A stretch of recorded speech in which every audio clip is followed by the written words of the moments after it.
Talk to us a little bit about that one particular play. You know, the dunk, the bump. You know, that shit was on SportsCenter Top 10.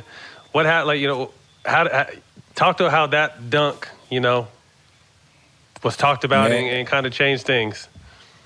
Even no lie, to this day, people either tag me on Instagram or Twitter. Like I see the dunk every day since it's somehow.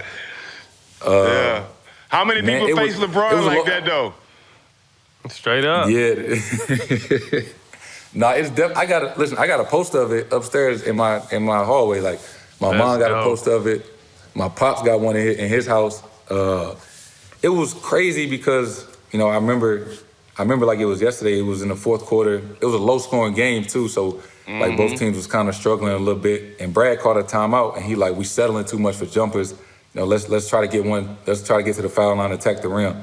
So I remember Smart had the ball. Al come set a pin down for me, and he was like, "J-Team, you get it. You know, attack downhill to make a play for yourself or somebody else." So I remember I got it, and I turned the corner, and it's like everything kind of slowed down for a second because I seen Brian. I'm like, oh, it's like I gotta try to dunk it because if like I didn't think I was gonna dunk him. I was like, let me just try to dunk it. Hopefully I get the foul or something. So I'm like, oh, so like for like 5 seconds, everything slowed down. And as soon as I jumped, it was like, and then I'm coming down on the ground. And I don't know why, but I bumped him and I yelled in his face. And I remember he looked at me. Yeah, I loved it. He after I bumped him, he looked at me like, I'm like, oh, let me get back on defense. Like this. That wasn't that look though. Yeah. That was a look like, oh, this motherfucker is for real. Yeah, like this nigga came to play. That was the look of how dare you? But there was a little bit of respect in that look too. Like this little motherfucker came to hoop, man. For sure. Yes, sir.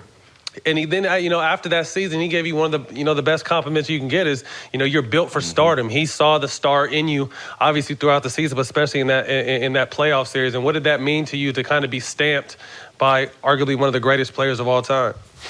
He gave him the nickname, The Problem. Mm-hmm. Yeah, like you said, you know, when I step on the floor, I never back down from anybody. I tell myself, like when I step on the floor, like I'm the best player out here. Like that's how I approach it.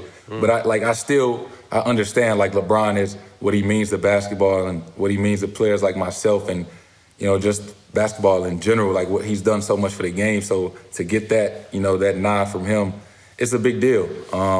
You know, you appreciate that, you know, just getting recognized by, like you said, one of the greatest.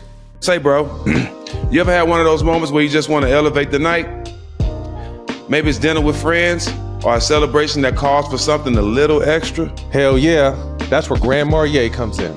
You probably heard of it, but have you tried their signature Grand Margarita? It's a twist on the classic margarita. It has the smooth richness of Grand Marnier's cognac with orange liqueur, a bit of citrus, and just the right amount of sweetness. With a taste like that, it's perfect for any occasion. Whether you're having a laid-back evening or toasting to something special.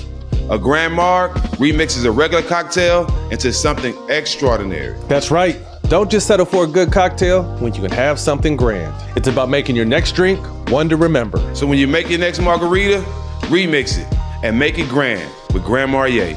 Grand Marnier liqueur, 40% alcohol by volume, 80 proof, 2025, Campari America. New York, New York. Drink with style, drink responsibly.